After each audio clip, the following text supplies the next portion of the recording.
වංශයේ ශාක්‍ය පරපුරේ සක්විති රජ සිහිනේ ඔබවත් කරමින් මෙලොවට බිවූ සිදුවත් කුමරුවනේ අවිනිශ්කමනය කරනා වග නෑ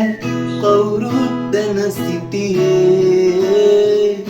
ලෝතුරු සම්මා සම්බුදු පදවිය ඔබටයි හිමි වූයේ සිද්ධාර්ථ ගෞතම භවදුක්ඛ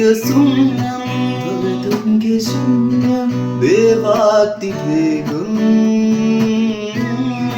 ලෝකක්ඛ ජනතම් සිද්ධාර්ථ ගෞතම භවදුක්ඛ ශුන්‍යම් දේවාති දේවම් ලෝකක්ඛ ජනතම් වෙලා මරණින්නේ හා යලි උපදිනා මේ ජීවිතේ සිහි කළා ගුණ කඳ අමා රස වැහිනා ධර්මයේ ඔබේ හමනා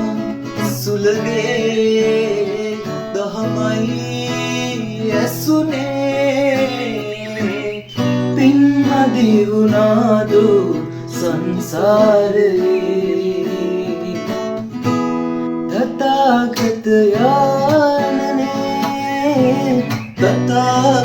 යානනේ දුක දැනුණා දුකට හේතුව තේරුණා දුක දැනුණා දුකට හේතුව තේරුණා